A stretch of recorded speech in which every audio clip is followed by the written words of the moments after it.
ഉണ്ണിയെ ആ കാരാഗ്രഹൻ്റെ വാതിൽക്കലേക്ക് എത്തുമ്പോഴേക്കും വാതിലുകൾ തന്നെ അങ്ങോട്ട് തുറന്നു.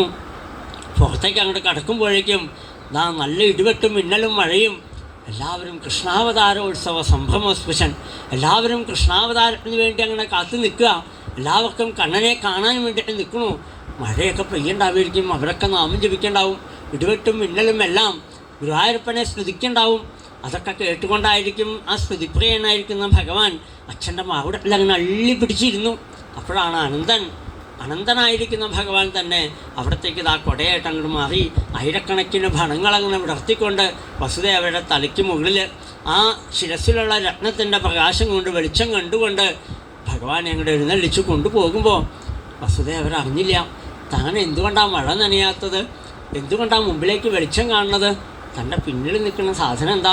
തിരിഞ്ഞു നോക്കിയിട്ടില്ല അദ്ദേഹം. എപ്പോഴെങ്കിലും ഒന്ന് തിരിഞ്ഞു നോക്കിയെങ്കിലോ അപ്പോഴേ അദ്ദേഹത്തിൻ്റെ ബോധം പോയനെ. അത്രയും വലിയ സർപ്പം ഇങ്ങനെ ഭണം വിടർത്തി പുറയിൽ നിന്നിട്ടും അദ്ദേഹം അറിഞ്ഞില്ല. എന്തുകൊണ്ടാണ് അറിയാത്തത്? ഗുരുവായൂരപ്പനെ കിട്ടിയാൽ പിന്നെ നമുക്ക് ആപത്തുകളൊന്നും വരില്ല. ആപത്ത് പോലും സമ്പത്തായിട്ട് മാറണു. ഇത്രയും വലിയ സർപ്പം പോലും പിന്നിൽ വന്ന് നിന്നിട്ട് അത് സമ്പത്തായിട്ട് തന്നെ അനുഗ്രഹിക്കാൻ വന്ന് നിൽക്കണു. അനുഗ്രഹ വർഷം ചൊരിഞ്ഞുകൊണ്ടതാ ആ അനന്തരൂപി ആകാശത്തിൻ്റെ മുകളിൽ അതങ്ങനെ നിൽക്കണത് കാണുമ്പോൾ പിന്നെ എങ്ങനെ അദ്ദേഹം അറിയണത് ഭഗവാനെയല്ലേ കിട്ടിയത്? അനന്തനും അനന്തനായിരിക്കുന്ന ഭഗവാനെ, ആ അനന്തസ്വരൂപിയെ നെഞ്ചോട് ചേർക്കുമ്പോൾ അദ്ദേഹം അനന്തനെ മറന്നു. തൻ്റെ കയ്യിലുള്ള കുട്ടിയെ കൂടി മറന്നുപോയി. ആ സച്ചിദാനന്ദത്തിൽ ഇങ്ങനെ ലയിച്ചുകൊണ്ട് ഇങ്ങനെ അപ്പൂപ്പമ്പാത്താടി പോണ പോലെ ഇങ്ങനെ പോയിക്കൊണ്ടിരിക്കാം. എവിടേക്കാണ് പോണത്, എന്താ പോണത് ഒക്കെ മറന്നുപോയി. ഭഗവാനെ അങ്ങോട്ട് കിട്ടിയാൽ പിന്നെ അങ്ങനെ തന്നെയാണ്. അതാണ് ശബ്ദോ ഭവതി അമൃതോ ഭവതി. അതൊരു ഭാവമാണ്. ആ ഒരു ഭാവം കിട്ടാനാണ് നമ്മളൊക്കെ ഭാഗവതം കൊണ്ട് നടക്കുന്നത്. എപ്പോഴെങ്കിലും നമുക്ക് ആ ഒരു അനുഭൂതി, ആ അനുഭൂതി നമുക്ക് കിട്ടാൻ വേണ്ടിയിട്ടാണ് തിരുവാരത്തപ്പനെ പോയി തൊഴണതും ഇവിടെ വന്ന് തൊഴണതും നാമം ജപിക്കണതും ഭാഗവതം വായിക്കണതും മഴും ഒക്കെ. എപ്പോഴെങ്കിലും ജീവിതത്തിൽ ഒരിക്കലേ നമുക്ക് ആ അനുഭൂതി കിട്ടുള്ളൂ. എപ്പോഴും കിട്ടിക്കോണമെന്നില്ല. ആ ഒരു അനുഭൂതി തലത്തിലേക്ക് നമുക്ക് ഉയരാൻ അതിന് ഭഗവാന്റെ അനുഗ്രഹം ഇല്ലാണ്ട് എൻ്റെ മിടുക്കുകൊണ്ടോ എൻ്റെ പാണ്ഡിത്യം കൊണ്ടോ സാധിക്കില്ല. ഇവിടെ എത്രയോ അറിവുള്ളവനാണ് വസുദേവരും ദേവകിയും. അതൊന്നും ഇവിടെ പ്രാവർത്തികമായില്ല. എന്നിട്ടും ഇത്ര അറിവുണ്ടായിട്ടും ചെങ്ങളെ കെട്ടി കിടക്കേണ്ടി വന്നില്ലേ, കൂരാക്കൂരി ഇട്ടത്ത് കിടക്കേണ്ടി വന്നില്ലേ അദ്ദേഹത്തിന്. ഭഗവാനെ അങ്ങോട്ട് കിട്ടുമ്പോൾ അതൊരല്പം നേരത്തേക്കാണെങ്കിലും ആ കണ്ണനെ നെഞ്ചോട് ചേർത്തി പിടിച്ചുകൊണ്ട് കാളിന്തി തീരത്തങ്ങോട്ട് വന്നപ്പോഴേക്കും ഇവിടെ പറഞ്ഞു മഘോനി വക്ഷത്യ സകല്യമാനുജ ഗംഭീരതോയ ഊഖജ ഓർമ്മിഭേനില. യമൻ്റെ അനുജത്തിയാണ് യമുന. അതുകൊണ്ട് ആ യമനെ പോലെ തന്നെ തൻ്റെ ഏട്ടനെ പോലെ തന്നെയാണ് സ്വഭാവം എനിക്കും എന്നുള്ള മട്ടിലാണ്. കറുത്തിരുണ്ട് ഒഴുകുന്ന പുഴ നല്ലൊരു സമുദ്രത്തിൻ്റെ തരിയടിക്കുന്നത് പോലെ വല്ലാതെ ഓളങ്ങളുമായിട്ട് അങ്ങനെ പോകുമ്പോൾ കണ്ണനെ നെഞ്ചോട് ചേർത്തുകൊണ്ട് ആ തീരത്തേക്ക് അങ്ങോട്ട് വന്നപ്പോൾ ഇത്രയും വലിയ നദിയിലേക്ക് എങ്ങനെ ഇറങ്ങും എന്നങ്ങോട്ട് വിചാരിക്കേണ്ട താമസം. എത്ര പെട്ടെന്നാ നദി രണ്ട് ഭാഗത്തേക്കും അങ്ങോട്ട് മാറിയിരിക്കുന്നത്. സ്വാഗതം കൃഷ്ണ ശരണാഗതം കൃഷ്ണ, സ്വാഗതം കൃഷ്ണ ശരണാഗതം കൃഷ്ണ. കാളിന്തി പാടിയിട്ടുണ്ടാവും ചിലപ്പോൾ. ഒരു കണ്ണ നിനക്ക് സ്വാഗതം എൻ്റെ മാഹുടത്തിലേക്ക്. ഇനി നിൻ്റെ കുഞ്ഞിക്കാല് വെച്ച് എൻ്റെ മാഹുടത്തിലല്ലേ, എൻ്റെ തീരത്തല്ലേ ഓടിക്കളിക്കാനുള്ളത്. ആ ഒരു ഭാവം ചിലപ്പോൾ ആ കാളിന്തിക്ക് തോന്നിയിട്ടുണ്ടാവും. ഭയാനകാവർത്തശതാകുലാ നദി മാർഗം ദദൂ സിന്ധുരിവ ശ്രിയപ്പതേ. ആ ശ്രീരാമചന്ദ്രൻ്റെ അമ്പ അങ്ങോട്ട് ചെല്ലുമ്പോൾ എങ്ങനെയാണോ ആ സമുദ്രം വഴിമാറിക്കൊടുത്തത്, അതേപോലെ പൊന്നുണ്ണിക്കണ്ണൻ്റെ മുമ്പിൽ ആ യമാനുജയായിരിക്കുന്ന യമുന പതുക്കെ ഒന്ന് വഴി അങ്ങോട്ട് മാറിക്കൊടുത്തു. ഒന്ന് കാണട്ടെ കൃഷ്ണ നിന്നെ, അതിനു വേണ്ടിയിട്ടാണെന്ന് തോന്നും. രണ്ട് ഭാഗത്തും അങ്ങനെ ഉയർന്ന് നിന്ന് അങ്ങോട്ട് നോക്കുമ്പോൾ ഉണ്ണികൃഷ്ണനെ അങ്ങോട്ട് കണ്ടുകൊണ്ട് അവളും പുളകേതയായിട്ടുണ്ടാവും. ആ ഉണ്ണികൃഷ്ണനെ നെഞ്ചോട് ചേർത്ത് പിടിച്ചുകൊണ്ടതാ അമ്പാടിയിലേക്ക് അങ്ങോട്ട് കടന്നു. മായാഭഗവതിയാകുന്ന ചോറ്റാനിക്കിറമ്മ എല്ലാവരെയും ഉറക്കി കിടത്തിയിട്ടുണ്ട്. ആരും അറിയണ്ടാട്ടോ കൃഷ്ണാവതാരം ആർക്കും കാണാനായിട്ടില്ല. അതിന് സമയമുണ്ട്, ഇത്തിരി നേരം കൂടെ കഴിയട്ടെ. എല്ലാവരെയും മായാഭഗവതി, അതാണ് അവിടുത്തെ ഒരു പരിപാടി.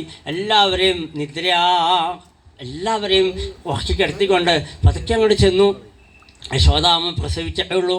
ബോധം വരുന്നതിന് മുമ്പ് തന്നെ ആ പൊന്നുണ്ണിക്കണ്ണനെ, ആ നീലക്കല്ലിനെ അവിടെ അങ്ങോട്ട് കൊണ്ട് കിടത്തുമ്പോൾ അവിടെ ദാ ചോറ്റാനിക്കരമ്മ കുഞ്ഞിക്കാലിട്ട് കളിച്ചുകൊണ്ട് വെളുത്ത പെൺകുഞ്ഞ്, നല്ലൊരു സുന്ദരിക്കുട്ടി, ആ പത്മനാഭ സഹോദരി, അങ്ങനെ കുഞ്ഞിക്കാലിട്ട് കളിച്ചുകൊണ്ട് കിടക്കുന്ന ആ പെൺകുഞ്ഞിനെ അങ്ങോട്ട് കാണുക മാത്രമല്ല തൻ്റെ നീലക്കല്ലിനെ വീണ്ടും വീണ്ടും നെഞ്ചോട് ചേർത്ത് പിടിച്ചുകൊണ്ട് കണ്ണീരൊഴിച്ചുകൊണ്ടായ ശോതാമയുടെ തൽപ്പത്തിൽ അങ്ങോട്ട് കിടത്തി. അപ്പോഴേക്കും ആ പെൺകുഞ്ഞ് കുഞ്ഞിക്കൈ പൊക്കി, അച്ഛാ എന്നെ എടുക്കൂ, എന്നെ കൊണ്ടുപോകൂ എന്നുള്ള മറ്റല്ല കുഞ്ഞിക്കൈ അങ്ങോട്ട് ഉയർത്തിയപ്പോൾ ചാടി കയറി അവിടത്തിലേക്ക് ആ പത്മനാഭ സഹോദരിയെ.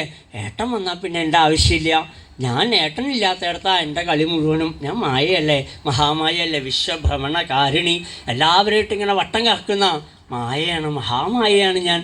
എവിടെ കണ്ണനെ ഭജിക്കണോ, ആരൊക്കെ ഭാഗവതം വായിക്കണോ, ആര് കൃഷ്ണനെ ഭജിക്കണോ, ആര് കണ്ണൻ്റെ തിരുനാമം ജപിക്കണോ, ആര് കണ്ണനെ പൂജിക്കണോ, അവിടെ എനിക്ക് നിൽക്കാൻ പറ്റില്ല. ഇരുട്ടും വെളിച്ചം കൂടി എങ്ങനെയാണ് ഉണ്ടാവുക, അതുണ്ടാവാൻ പറ്റില്ല എന്നുള്ള മട്ടിലാണ് വേഗം ദാ ആ അച്ഛൻ്റെ അവിടത്തേക്ക് പെടച്ച് കയറിക്കൊണ്ട് എത്ര പെട്ടെന്ന് ആ ഭഗവതി അതേപോലെ തന്നെ ഇങ്ങടെ എഴുന്നള്ളി. ഏട്ടൻ അങ്ങോട്ട് അനന്തണയ്ക്കായിട്ട് പോയെങ്കിൽ എനിക്കും ഇങ്ങടെ അങ്ങനെ തന്നെ ആവാന്നുള്ള മട്ടിലാണ് ആ ദേവി ഇതാ ഇങ്ങോട്ട് വന്നു. മധുരയിലേക്ക് ഇങ്ങോട്ട് വരേണ്ട താമസം ആ കാരാഗ്രഹത്തിലെത്തി. ആ പെൺകുഞ്ഞിനെ ദേവകിയുടെ കയ്യിലേക്ക് അങ്ങോട്ട് കൊടുക്കുമ്പോഴേക്കും എത്രയാ ദേവിക്ക് സന്തോഷമായി എന്ന് കണക്കില്ല. കാരണം ഒന്നിനെ അങ്ങോട്ട് കൊണ്ടുപോയെങ്കിലും അതിനേക്കാൾ സുന്ദരമാണോ, ഇതിനപ്പോൾ സൗന്ദര്യം എന്ന് പറയാൻ വയ്യ. ഭഗവതിക്കാണോ ഗുരുവായൂരപ്പനാണോ സൗന്ദര്യം പറയാൻ വയ്യ. രണ്ടും ഒരേപോലെ, ഒന്ന് കറുത്തത് ഒന്ന് വെളുത്തത്, അത്രേ ഉള്ളൂ വ്യത്യാസം. എന്നാലും ഭംഗിയുടെ കാര്യത്തിൽ പറയാതെ കിട്ടുകൊണ്ട് വയ്യ. ആ പെൺകുഞ്ഞിനെ കയ്യിലെടുത്ത് താലോലിക്കാൻ തുടങ്ങുമ്പോഴേക്കും ബഹിരന്തപുരദ്വാര സർവാപൂർവതാമൃത തതോ ബാലധ്വനിം ശ്രുത്വാ ഗ്രഹപാല സമുദ്ധിത. എത്ര പെട്ടെന്നാണ് ആ കുഞ്ഞിക്കാലിട്ട് കളിച്ചു കൊണ്ടിരുന്ന പെൺകുഞ്ഞിൻ്റെ ആ കുഞ്ഞിക്കാലിൻ്റെ ശബ്ദം അതൊന്ന് കേട്ടു അത്ര. ഗ്രഹപാല സമുദ്ധിത. 4-ാമത്തെ അധ്യായത്തിൻ്റെ ആദ്യം തന്നെ അതാ പറയാ, ബഹിരന്തപുരദ്വാര സർവാപൂർവതാമൃത തതോ ബാലധ്വനിം ശ്രുത്വാ ഗ്രഹപാല സമുദ്ധിത. ഗ്രഹപാല എന്നാണ് അതിനൊരു വാക്ക് അവിടെ പറഞ്ഞിരിക്കുന്നത്. ഗ്രഹപാലന്മാരാരാ, നമ്മുടെ ഗ്രഹത്തിലൊക്കെ നിൽക്കണില്ലേ വാലാട്ടിക്കൊണ്ട്, അങ്ങനെ തന്നെ ഇവിടെയും ഗ്രഹപാലന്മാരെ കംസൻ്റെ ഭൃത്യന്മാരെയാണ് ഗ്രഹപാലൻ എന്നുള്ള വാക്കുകൊണ്ട് ഉപയോഗിച്ചിരിക്കുന്നത്. അങ്ങനെയുള്ള ഗ്രഹപാലന്മാർ കേട്ടു പാതിരാത്രിയിലെ ശബ്ദം. ഇത്രയും നേരം നടന്ന കോലാഹലങ്ങളൊന്നും അവരറിഞ്ഞില്ല. ആ മോഹഭഗവതി, ആ മോഹരാത്രിയായിരിക്കുന്ന ആ ഭഗവതി എല്ലാവരെയും ഉറക്കി കിടത്തിയെങ്കിൽ ഇവിടെ അമ്മയുടെ വരവ് എല്ലാവരും ഒന്ന് അറിയിച്ചു, എല്ലാവരും ഒന്ന് അറിയട്ടെ എന്നുള്ള മട്ടിൽ അറിയാൻ മാത്രമല്ല വേഗം അവർ ചാടി എഴുന്നേറ്റു ഓട്ടിച്ചെന്നു കംസമഹാരാജാവിൻ്റെ അടുത്തേക്ക്. അദ്ദേഹം എത്ര ദിവസമായി മോഹരാത്രി, കാളരാത്രി, മഹാരാത്രി ഇങ്ങനെ എത്ര കാലങ്ങളായി അദ്ദേഹം ഉറങ്ങിയിട്ട് നടക്കുമ്പോഴും ഇരിക്കുമ്പോഴും കിടക്കുമ്പോഴും ഒക്കെ. ഇവിടെ ഇതിനു മുമ്പ് പറഞ്ഞിട്ടുണ്ട് 2-ാമത്തെ അധ്യായത്തിൽ അദ്ദേഹത്തിന് ഒരേ ചിന്ത ഉള്ളൂ, ആസീന സംവിശന്തിഷ്ഠൻ ഭുഞ്ചാനപ്പര്യടൻ മഹിം ചിന്തയാനോ ഋഷികേശം അപശ്യം തന്മയം ജഗൽ. എന്തൊരു ഭാഗ്യം ചെയ്തു എന്നാണ് ശ്രീശോഭ്രമഹർഷി പറഞ്ഞത്. നമുക്കതേപോലെ പറ്റിയിട്ടുണ്ടോ? നമ്മൾ ഭാഗവതം വായിക്കണു, നാരായണ്യം വായിക്കണു എന്നും പെരുവാരത്തപ്പനെ തൊഴണു എന്നൊക്കെ നമ്മളിങ്ങനെ അഹങ്കരിക്കും. ഞാൻ എന്തൊക്കെയോ ആണ് എന്നൊക്കെ നമ്മൾ വിചാരിക്കുമ്പോൾ ഭാഗവതം പറയാം നമ്മളെക്കാളൊക്കെ എത്രയോ ദൂരെ എത്രയോ ഉയർന്നവനാണ് കംസൻ. ആസീന സംവിശൻ തിഷ്ഠൻ ഭുഞ്ചാന പര്യടൻ മഹിം ചിന്തയാനോ ഋഷികേശം അപശ്യം തന്മയം ജഗൽ. ഇരിക്കുമ്പോഴും കിടക്കുമ്പോഴും നടക്കുമ്പോഴും ഒക്കെ ഒന്ന് മാത്രമേ ആവശ്യമുള്ളൂ, അസ്ഥി പ്രാപ്തി. എന്നാൽ ജരാസന്ധൻ്റെ 2 ഭാര്യമാരുണ്ട് ആ കംസന്. 2 പേരും ചായ കൊണ്ടു കൊടുക്കും. ഓരോ ഗ്ലാസ് ചായ കൊടുക്കുമ്പോൾ അദ്ദേഹം പറയും അരിപ്പെടുത്തുകൊണ്ട് വരും, ഞാൻ ഒന്നുകൂടെ അരിച്ചു നോക്കട്ടെ. ഞങ്ങൾ അരിച്ച കൊണ്ടുവന്നത്, എന്നാലും അണുവരണീയാൻ മഹതോ മഹീയാൻ. ഓരോ അണുവിലും ഭഗവാനുണ്ടാവും. ഏത് രൂപത്തിലാണ് വരിക എന്നറിയില്ലല്ലോ. അതുകൊണ്ട് എങ്ങാനും വന്നാലോ, അതുകൊണ്ട് ചായ ഒന്നും കൂടെ അരിച്ചു കൊടുക്കും. ചോറ് കൊടുത്തു കഴിഞ്ഞാൽ ഓരോ വറ്റും ഞെക്കി നോക്കും. ഊണ് കഴിക്കാൻ ഇച്ചിരി സമയം വേണം. കാരണം എന്താ, എല്ലാം ഞെക്കി നോക്കണം. ഇതിൽ കൂടെ എങ്ങാനും വന്നാലോ ഭഗവാൻ. അതാണ് സദാസമയത്തും ചിന്തയാണോ ഋഷികേശം അപശ്യം തന്മയം ജഗൽ. അത്ര ഭാഗ്യം ചെയ്തില്ലേ അദ്ദേഹം ഭാഗവതൻ അല്ലേ? നമ്മളാണോ ഭാഗവതൻ? വല്ലപ്പോഴും ഒരിക്കൽ സപ്താഹം വരുമ്പോൾ മാത്രം ഭാഗവതം എടുത്ത് മുമ്പിൽ വെച്ചിട്ട് ഇതിലിപ്പോൾ എവിടെ പറഞ്ഞേക്കണേ ആവോ, അധ്യായം ഏതാണോ എന്ന് അറിയില്ലാണ്ടിരിക്കണം. നമ്മളാണോ ഭാഗവതന്മാർ? അതോ ശരിയായിരിക്കുന്ന കംസനാണോ? ദുഷ്ടനാണെന്ന് പറഞ്ഞ കംസൻ്റെ മനസ്സിലല്ലേ കണ്ണൻ കുടിയേറിയിരിക്കുന്നത്? സദാസമയത്ത് മത്സ്യസ്വാം അഷ്ടമോ ഗർഭ ഹന്തായാം വഹസേ ബുധ. ആ അട്ടഹാസം കേട്ട സമയം മോൾക്ക്, ആ അശരീരി വാക്ക് കേട്ട നിമിഷം മോൾക്ക് ഉള്ളിൽ അവതരിച്ചതാ ഭയമായിട്ട് ഭഗവാൻ. അന്ന് മോൾക്ക് പിന്നെ പോയിട്ടില്ല. ഇപ്പോൾ അതാ കുട്ടികളെ മുഴുവനും കൊല്ലുമ്പോഴും അദ്ദേഹത്തിൻ്റെ മനസ്സിൽ മുഴുവനും എന്നാ കൃഷ്ണൻ വരിക, എന്നാ കൃഷ്ണൻ വരിക, ഇങ്ങനൊരു ഭാവം നമുക്കുണ്ടോ? ഭാഗവതം നമ്മളോട് ചോദിക്കും, നിങ്ങൾക്കുണ്ടോ ഇങ്ങനെ എന്നെ കാണാനുള്ളൊരു മോഹം? നമുക്കാർക്കും അങ്ങനെ ഒരു മോഹമൊന്നുമില്ല. കണ്ണനെ ഏതാ മേശാന്തി പൂട്ടി പോയെന്നറിയില്ല, നമുക്ക് അത്രയും തന്നെ ഉള്ളൂ. ഇനിയിപ്പോൾ വൈകുന്നേരം വരാതെ കണ്ട് അങ്ങടേക്ക് നോക്കുകയും ചെയ്യില്ല. കാരണം എന്താ, നട അടച്ച് പോയിട്ടില്ലേ, നമുക്ക് അങ്ങനെയാണ്. അപ്പോൾ കണ്ടാൽ മതി, വൈകുന്നേരം മേശാന്തി വന്നില്ലേ, സമാധാനമായി, നട വന്നില്ല ഏട്ടാ, ഇലക്ഷൻ ആയതുകൊണ്ട് അതുകൊണ്ട് അങ്ങോട്ട് പോയില്ല, അത്രയും തന്നെ ഉള്ളൂ നമുക്ക്. ഇതങ്ങനെയല്ല. ചിന്തയാനോ ഋഷികേശം അവശ്യം തന്മയം ജഗൽ. സദാസമയത്തും കണ്ണനെക്കുറിച്ചുള്ള ചിന്തകളുമായിട്ടിരിക്കുന്ന കംസനിപ്പതാ പാതിരാത്രിയിൽ ഒരു ശബ്ദം അവർ വന്ന് പറയണു. തൻ്റെ ഗൃഹപാലന്മാർ 8ാമൻ ജനിച്ചു മഹാരാജാവെ എന്നങ്ങോട്ട് പറഞ്ഞപ്പോഴേക്കും സതൽപ്പാൽ തൂർണമുദ്ധായ കാലോയം വിധി വിഹ്വല. എത്ര പെട്ടെന്ന് അദ്ദേഹം ചാടി എഴുന്നേറ്റു എന്ന് മാത്രമല്ല ആ കിരീടമൊക്കെ അങ്ങോട്ട് തെറിച്ചുപോയി. സൂതീഗ്രഹമകാൽ തൂർണം പസ്കലൻ മുക്തമൂർധജ. വാക്ക് കേട്ടോളൂ, മുക്തമൂർധയ. തലമുടിക്കെട്ടൊക്കെ ഉണ്ടായിരുന്നു അത്ര അദ്ദേഹത്തിന് ഇഷ്ടം പോലെ, അതൊക്കെ അങ്ങോട്ട് അഴിഞ്ഞു പോയി എന്നാണ്. കിരീടം തെറിച്ചു പോയി. തലമുടിക്കെട്ട് അഴിഞ്ഞു വീണു എന്ന് പറഞ്ഞാൽ പറയാനില്ല, കിരീടം തെറിച്ച് ദൂരെ പോയി കഴിഞ്ഞിരിക്കണു. ആ വാളിങ്ങനെ ഊരിയെടുത്തുകൊണ്ട് ഭൂമി ചവിട്ടി മെതിച്ചുകൊണ്ട് കണ്ണൊക്കെ അങ്ങോട്ട് തുറച്ച് ദംഷൊക്കെ കട്ടിച്ച് പിടിച്ചുകൊണ്ടാണ് ഓടി ഇങ്ങോട്ട് വന്നത്. ആ കാരാഗ്രഹം ചവിട്ടി അങ്ങോട്ട് തുറന്നു എന്ന് മാത്രമല്ല, അങ്ങോട്ട് ചെന്നപ്പോൾ എന്താ, ആ ദേവകിയുടെ മാവിടത്തിൽ കിടക്കുന്ന വെളുത്ത പെൺകുഞ്ഞിനെ അങ്ങോട്ട് കണ്ടപ്പോൾ ചെല്ല മാത്രമല്ല വേഗം അങ്ങോട്ട് പിടിച്ചു. ആ കുഞ്ഞു കല്ല് അങ്ങോട്ട് പിടിക്കുമ്പോഴേക്കും ആ ദേവകി ആ പാദത്തിൽ വീണ് നമസ്കരിച്ചു. ഏട്ടാ സ്നുഷേയം തവ കല്യാണ സ്ത്രീയം ഹന്തുമർഹസി. ഇതൊരു പെൺകുട്ടിയാണ്, അവിടുത്തെ പുത്രവധു ആവാനുള്ളതാണ്. ഈ കുട്ടിയെങ്കിലും എനിക്ക് തിരിച്ചു തരണേ, 7 എണ്ണം പോയി എനിക്ക്, അതുകൊണ്ട് ഇതൊരു പെൺകുഞ്ഞാണ്, അവിടുത്തെ ഒന്നും ചെയ്യില്ല, ഇതിനെനിക്ക് തിരിച്ചു തരണേ. നന്വഹം തേ ക്ഷവരജ ദീനാ ഹതസുതാ പ്രഭോ ധാതുമർഹസി മന്ദായ അങ്കേ മാം ചരമാം ഭജാം. ഇനി എനിക്കൊരു ഉണ്ണി ഉണ്ടാവുമെന്ന് അറിയില്ല ഏട്ടാ, വയസ്സിഷ്യായി, ഇത് ഞാൻ പ്രസവിക്കുമെന്ന് അറിയില്ല, അതുകൊണ്ട് ധാതുമർഹസി മന്ദായ അങ്കേ മാം ചരമാം ഭജാം. ഒരമ്മയുടെ ദുഃഖം അതിമനോഹരമായിട്ടാണ് ഒരു വാങ്മയ ചിത്രമായിട്ട് നമുക്കിവിടെ കാണിച്ചു തരുന്നത്. 7 മക്കൾ പോയ ഒരു അമ്മയ്ക്ക് 8ാമതായിട്ടൊരു കുഞ്ഞിനെ കിട്ടിയപ്പോൾ അതിനെയും കൊല്ലാനായിട്ട് ആ കുഞ്ഞിക്കാലി കയറി പിടിച്ച് തൂക്കിയെടുത്തുകൊണ്ട് പോകുമ്പോൾ ആ അമ്മയുടെ ഒരു ദുഃഖം ഒന്ന് ആലോചിച്ച് നോക്കിക്കോളൂ. എത്രമാത്രം ആ അമ്മ വിഷമിച്ചിട്ടുണ്ടാവും. നമുക്ക് വാക്കുകളെ കൊണ്ട് പറയാൻ പറ്റിയതല്ല, അത് അമ്മമാരനുഭവിച്ചവർക്കേ അറിയുള്ളൂ. അതൊക്കെ ആ കുഞ്ഞുങ്ങൾ പോകുമ്പോൾ ഉണ്ടാക്കുന്ന വിഷമം എത്രയാണെന്ന്. ഒന്ന് പോയാൽ തന്നെ നമുക്ക് പുത്രദുഃഖം ദിനേ ദിനേ എന്നാണ്. അപ്പോൾ പിന്നെ 7 എണ്ണത്തിനെ മുമ്പിൽ വെച്ച് അങ്ങനെ കാണാതെയാവുമ്പോൾ 6 എണ്ണത്തിനെ തല്ലിക്കൊന്നു, ഒരെണ്ണം ഇല്ലാതെ കണ്ടായപ്പോൾ ആ അമ്മ അനുഭവിച്ച ദുഃഖം. 8ാമത് കിട്ടിയ പെൺകുഞ്ഞിനെ കൂടി അതിനു മുമ്പുള്ളതൊക്കെ ആണാണോ പെണ്ണാണോ ഒന്നും അറിഞ്ഞില്ല, അതിനു മുമ്പേ തല്ലിക്കൊന്നു. ഇതിപ്പോൾ 7ാമതൊരു പെൺകുഞ്ഞാണെന്ന് ഉറപ്പായി. എന്നിട്ടും ആ കുഞ്ഞിനെ കൊല്ലാൻ കൊണ്ടുപോകുമ്പോൾ ആ ഏട്ടൻ്റെ കാലിലത്ത് ആ കെട്ടിപ്പിടിച്ച് കിടന്നുകൊണ്ട് പറയാം, അതിനെങ്കിലും എനിക്ക് തന്നെ ധാതുമർഹസി മന്ദായ അങ്കേ മാം ചരമാം ഭജാം. മരിക്കാറായി, വയസ്സിഷ്യായി, ഇനിയൊരു ഉണ്ണി ഉണ്ടാവില്ല ഏട്ടാ, അതിനെങ്കിലും തരൂ. ആര് കേൾക്കണു ഇതൊക്കെ? കൊണ്ടുപോയി അദൃശ്യത അബോധേച്ഛിലാ ഭൃഷ്ടേ സ്വാർത്ഥോന്മൂലിത സൗഹൃദ. അടുത്ത് കണ്ട ആ കല്ലിൽ തന്നെ മറ്റ്6 കുട്ടികളെയും തല്ലിക്കൊന്ന ആ കല്ലിലേക്ക് ആ എറിയാൻ അടിക്കാൻ തുടങ്ങിയതുള്ളൂ, കയ്യിൽ നിന്ന് വഴുതിപ്പോയി. അദൃശ്യതാനുജ വിഷ്ണു സായുധാഷ്ടമഹാഭുജ. കംസന പെണ്ണീനെ തല്ലാനൊരുങ്ങുമ്പോൾ കംസാരി സോദരി വിണ്ണീളേറി. ആ കയ്യിൽ നിന്ന് അങ്ങടെ വഴുതിപ്പോയി എന്ന് മാത്രമല്ല, ആകാശത്തിലിതാ ദേവീ ഭാഗവതത്തിൻ്റെ അവസാനം ചിന്താമണി ഗൃഹത്തിലായിരിക്കുന്ന അമ്മയ്ക്ക് പറയും, ആ നവദ്വീപ നിവാസിനിയായിരിക്കുന്ന മണിദ്വീപ നിവാസിനിയായിരിക്കുന്ന അമ്മയെ പെൺകൊട്ടക്കുടയും മാലവട്ടം വെഞ്ചാമരയും സിദ്ധന്മാർ ചാരണന്മാരെല്ലാവരും കൊണ്ട് പൂജിച്ചുകൊണ്ടും ശ്രദ്ധിച്ചുകൊണ്ടും നിൽക്കുന്ന ആ പാദപത്നത്തോടു കൂടി പുഞ്ചിരിച്ചുകൊണ്ടിരിക്കുന്ന സാക്ഷാൽ രാജരാജേശ്വരിയായിട്ടുള്ള അമ്മയെ ദേവീ ഭാഗവതത്തിൻ്റെ അവസാനം വർണ്ണിക്കും. ആ ഒരു സ്വരൂപത്തിനേതാ ഇവിടെ അങ്ങോട്ട് കാണിച്ചു കൊടുക്കുക. അദൃശ്യതാനുജ വിഷ്ണു സായുധാഷ്ടമഹാഭുജ. 8 കൈകളിലായിട്ട് വിവിധങ്ങളായിരിക്കുന്ന ആയുധങ്ങൾ, അതിമനോഹരമായിരിക്കുന്ന പൊന്നിൻ കിരീടം, ആ നെറ്റിയിൽ ചാർത്തിയിരിക്കുന്ന വലുതായിരിക്കുന്ന ഒരു തിലകം, ആ കാരുണ്യമൂർന്ന തൃക്കണ്ണുകൾ, മുക്കൂത്തിയൊക്കെ അണിഞ്ഞിരിക്കുന്ന അവിടുത്തെ തിരുനാസികൾ, പുഞ്ചിരിക്കുന്ന തൃച്ചുണ്ടുകൾ, അതിസുന്ദരിയായിട്ടുള്ള കവിളണകൾ, ആ കാതുകളിൽ അണിഞ്ഞിരിക്കുന്ന കുണ്ടലങ്ങൾ, ധാരാളം ആളുകളെ കൊണ്ട് ഒക്കെ അണിഞ്ഞിരിക്കുന്ന ആ രക്താംബരങ്ങൾ ഒക്കെ അണിഞ്ഞിട്ട് അരമണികളും കിങ്ങിണികളും പാദസരങ്ങളും വളകളും മോതിരങ്ങളും എല്ലാം അണിഞ്ഞുകൊണ്ട് സിദ്ധചാരണ ഗന്ധർവൈ അപ്സര കിന്നരോ അറകയ്യ ഉപാഹുതോരു ബലിഭി ൂയമാനേദം ഈ അബ്രവീത് എല്ലാവരും സ്മൃതിച്ചുകൊണ്ട് നിൽക്കുമ്പോൾ കംസൻ ഒന്നങ്ങടെ നോക്കി, ഇത് 8ാമത്തെ ഒരു കുട്ടിയതാ കയ്യിലങ്ങോട്ട് പിടിച്ച് തല്ലാൻ പോകുമ്പോൾ അത് സാക്ഷാ ജഗദമ്പിയായിട്ട് ദർശനം കൊടുക്കണു. ചോറ്റാനിക്കരമ്മ കൊടുങ്ങല്ലൂരമ്മ ഇതേപോലെ ഒരു ദർശനം കൊടുത്തിട്ടുണ്ടോ ആർക്കെങ്കിലും അറിയില്ല.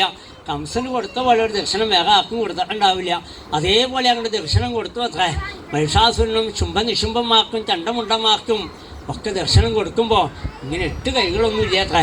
ഒന്നും ഇല്ലാണ്ട് കൊടുത്ത അമ്മ ഇപ്പം എന്താ അതിസുന്ദരിയായിട്ടിതാ എല്ലാവരും സ്തുതിച്ചുകൊണ്ട് നിൽക്കുന്ന ചിന്താമണി ഗൃഹസ്ഥയായിട്ട് ദക്ഷിണ അങ്ങനെ കൊടുക്കാൻ മാത്രമല്ല കിമ്മയാഹതയാമന്ത ജാതക്കലു തവാന്തകൃത് എത്രക്കുവാ പൂശത്രുമാഹിംസ കൃപണാൻ വിധ അരേ ദുരാചാര നൃശംസകംസ പരാക്രമം സ്ത്രീകളിലല്ല വേണ്ടു തവാന്തകൻ ഭൂമിതലേ ജനിച്ചു ജവേണ സർവത്ര തിരഞ്ഞുകൊള്ളുക.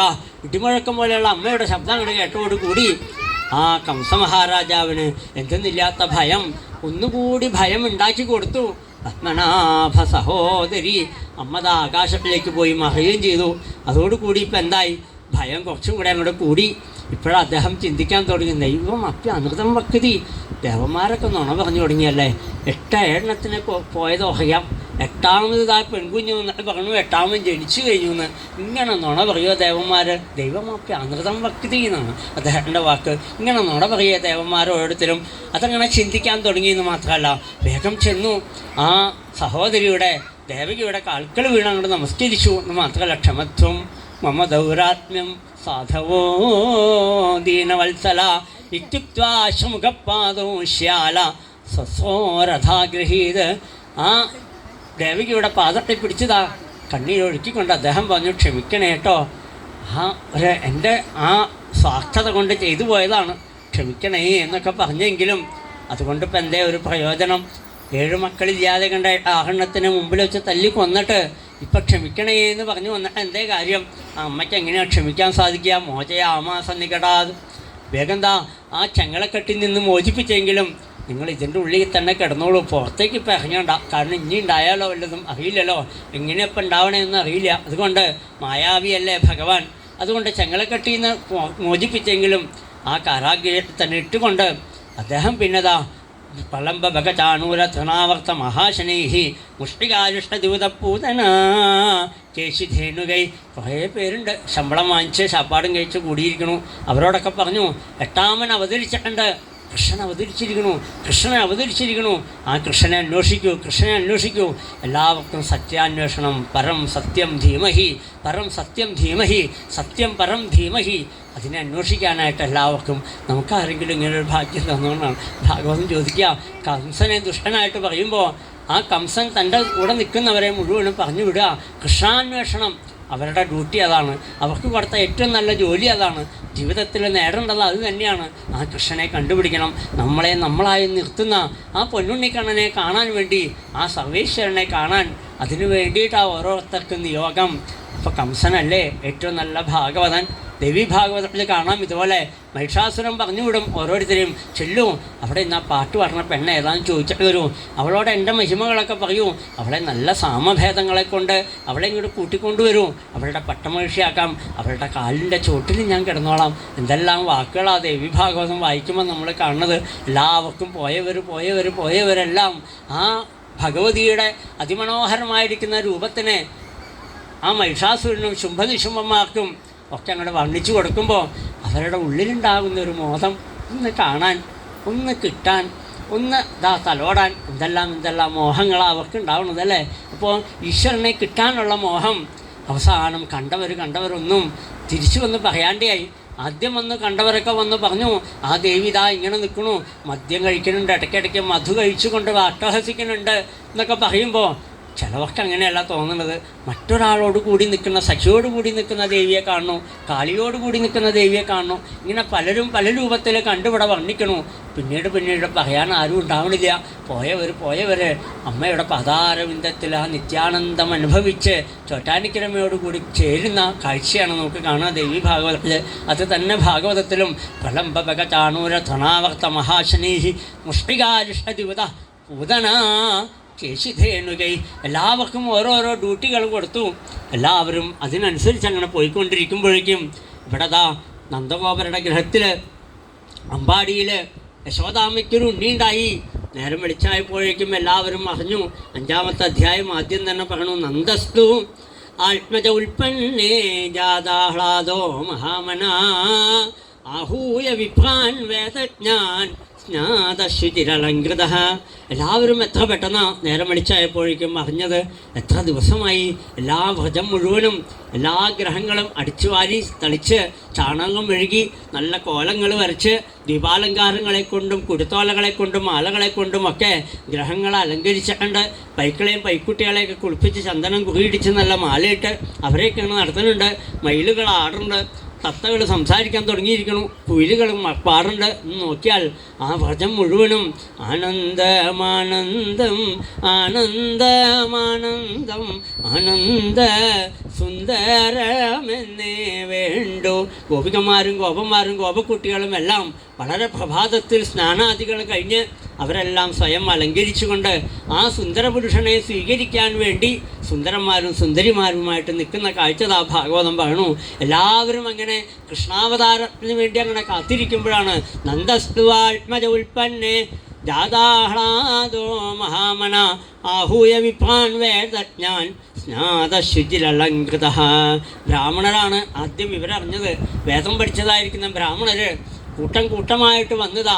വേദസ്വരൂപനായിരിക്കുന്ന ചെറുവല്യാക്കുളങ്ങര കണ്ണനെ വേദമന്ത്രങ്ങളെ കൊണ്ട് സന്തോഷിപ്പിക്കണു. എന്നിട്ടെന്താ, അവിടുത്തെ അനുഗ്രഹം നേടാൻ വേണ്ടിയിട്ടാണ്.